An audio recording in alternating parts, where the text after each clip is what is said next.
राष्ट्रीय शैक्षिक अनुसंधान एवं प्रशिक्षण परिषद के केंद्रीय शैक्षिक प्रौद्योगिकी संस्थान के रेडियो प्रभाग द्वारा प्रस्तुत है प्राथमिक कक्षा के विद्यार्थियों के लिए राष्ट्रीय पहचान एवं राष्ट्रीय एकता के कार्यक्रमों की श्रृंखला के अंतर्गत कार्यक्रम बहादुर बच्चे।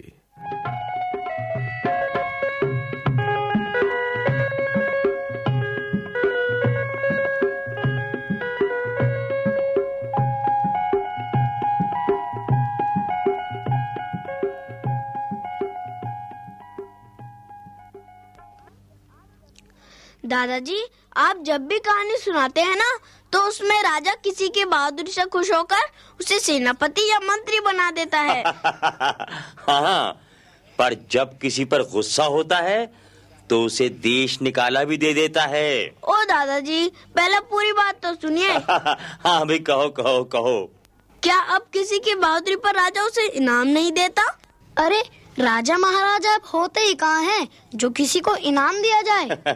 वाह, इनाम देते क्यों नहीं।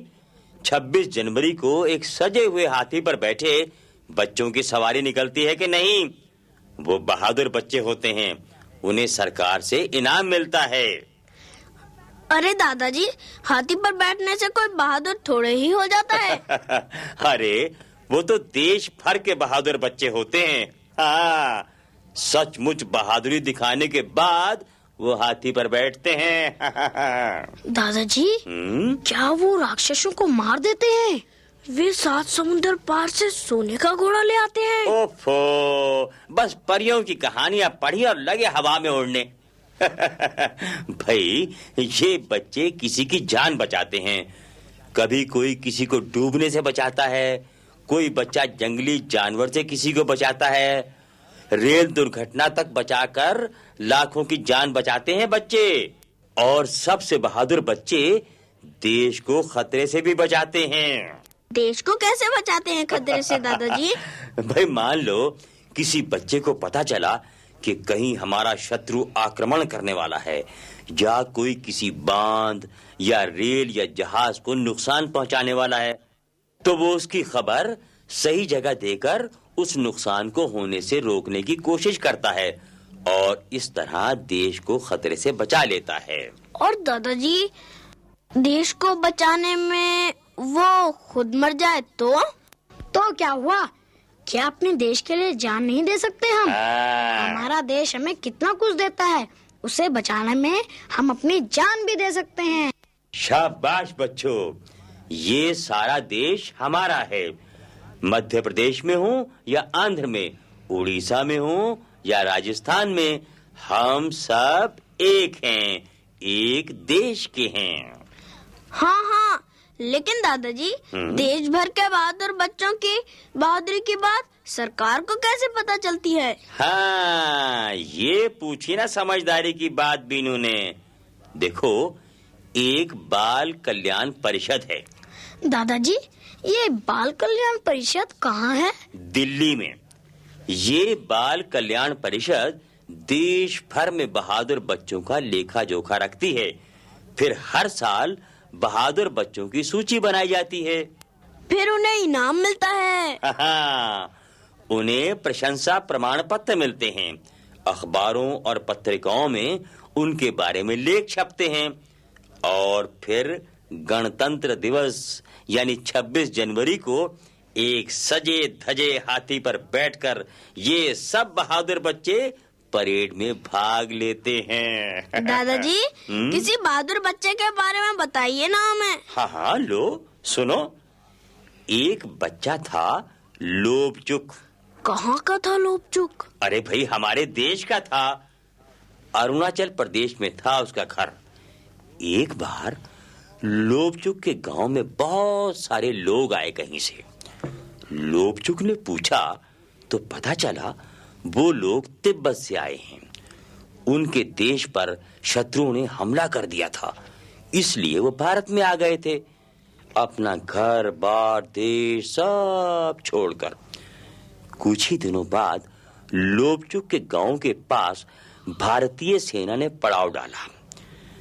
सैनिक खाइयां खोदते और गांव के लोगों को बंदूक चलाना सिखाते थे। गांव के और बच्चों के साथ लोबचुक भी सैनिकों के पास जाया करता था। दादाजी, उसे डर नहीं लगता था सैनिकों से? अरे डर क्यों लगता सैनिकों से? वो तो उनकी रक्षा के लिए आए थे। रक्षा करने क्यों आए थे दादाजी? लोबचुक के गांव को किसका खतरा था? अरे लोबचुक के गांव को ही नहीं, पूरे देश को खतरा था शत्रुओं से। शत्रु फौज भारत पर आक्रमण करने वाली थी। उनको रोकने के लिए ही भारतीय सेना लोबचुक के गांव में आई थी। खैर, तो एक दिन लोबचुक स्कूल जा रहा था। उसने क्या देखा कि सामने की पहाड़ी पर से कुछ नाटे नाटे पीले से रंग वाले सैनिक वर्दी पहने लोग उतर रहे थे। उनके पास बंदूकें थीं। लोबचुक को लगा हो ना हो यही शत्रु फौजी हैं। वो एकदम वापस मुड़ा और भारतीय सेना के पड़ाव की तरफ दौड़ पड़ा। दौड़ते दौड़ते वो बेचारा हाँफ गया। झाड़ियों के कांटों से उसके हाथ पैर छिल गए। फिर भी लोबचुक दौड़ता ही रहा। आखिर वो भारतीय सेना के पड़ाव तक पहुंच गया और हाँफता हाँफता चिल्लाया, शत्रु शत्रु, सामने की पहाड़ों पर शत्रु हैं। इसके बाद लोबचुक थकान से बेहोश हो गया। बेचारा लोबचुक, कितनी तकलीफ हुई उसे। हाँ भाई, तकलीफ तो हुई, लेकिन बच्चों, उसने अपने देश को तो बचा लिया। अगर लोबचुक भारतीय सेना को शत्रुओं के बारे में ना बताता तो क्या होता? तो शत्रु फौजी आगे बढ़ती चली जाती और हमारे सारे देश को बड़ी परेशानी उठानी पड़ती। और दादाजी, कितनी शर्म की बात होती। हाँ, लेकिन अकेले लोबचुक ने अपनी परेशानी की परवाह ना करके अपने सारे देशवासियों को परेशानी से बचा लिया। उसने अपनी जान खतरे में डाली, लेकिन हजारों लोगों को मरने से बचा लिया। सचमुच दादाजी, लोबचुक ने बड़ी बहादुरी दिखाई। नहीं तो हो सकता था हमारे देश को बड़ी आफत उठानी पड़ती। हाँ, सो तो है ही, लेकिन देखा ना, एक अकेला बच्चा भी कैसे अपनी बहादुरी से पूरे देश को संकट से बचा सकता है। अपने देश की रक्षा के लिए अपना जीवन भी संकट में डाल देता है। दादाजी, हमारी किताब में रामू की कहानी में बताया है कि रामू ने अपनी जान की परवाह ना करके एक रेलगाड़ी को नदी में गिरने से बचा लिया था। अरे हाँ, मगर तुम कहीं इसे कोरी कहानी मत समझ बैठना। ऐसा सचमुच हुआ था। एक लड़के ने तो वाकई रेलगाड़ी को नदी में गिरने से बचा लिया था। कैसे दादाजी? बताइए ना उस लड़के के बारे में। वो कहाँ रहता था? उसका क्या नाम था? उस लड़के का नाम था सुंदरलाल। वो 3री कक्षा में पढ़ता था। मेरी कक्षा में। अच्छा भाई, वो रहता था नर्मदा नदी के किनारे एक छोटे से गांव बुदनी में। ये गांव मध्य प्रदेश में है। तो लो भाई सुनो, सुंदरलाल के पिताजी रेलवे लाइन के चौकीदार थे। सुंदरलाल रोज शाम को उनको खाना देने के लिए जाया करता था। एक दिन जब सुंदरलाल अपने पिताजी को खाना देने जा रहा था तो क्या हुआ कि अचानक बहुत तेज बारिश होने लगी। बारिश से बचने के लिए सुंदरलाल एक पेड़ के नीचे खड़ा हो गया। पेड़ के नीचे खड़ा सुंदरलाल सोच रहा था कि आज तो पिताजी को खाना मिलने में देर हो गई। तभी उसने देखा कि उससे कुछ ही दूरी पर रेलवे लाइन पर एक बड़ी चट्टान पड़ी है। रेल की पटड़ी भी उखड़ी हुई है। ओहो, फिर क्या किया सुंदरलाल ने? वह दौड़ा, बारिश और भीगने की परवाह किए बिना वह दौड़ता दौड़ता अपने पिताजी के पास पहुंचा और उन्हें पूरी बात बताई। सुंदरलाल की बात सुनते ही उसके पिताजी नजदीक के रेलवे स्टेशन की तरफ दौड़ पड़े ताकि वहां से रेलों को आगे चलने से रोक दिया जाए। अब रेलवे लाइन की चौकीदारी का भार सुंदरलाल पर था। पिताजी को गए कुछ ही देर हुई थी कि रेल की सीटी सुनाई दी। एक रेलगाड़ी बड़ी तेजी से पटरी पर दौड़ी चली आ रही थी। सुंदरलाल ने इधर उधर देखा, फिर कुछ सोचकर लाल बत्ती उठाई और रेल की तरफ दौड़ा। वो लाल बत्ती दिखाता हुआ रेल की तरफ बढ़ता गया। रेल के ड्राइवर ने जब लाल बत्ती देखी तो रेल रोक दी।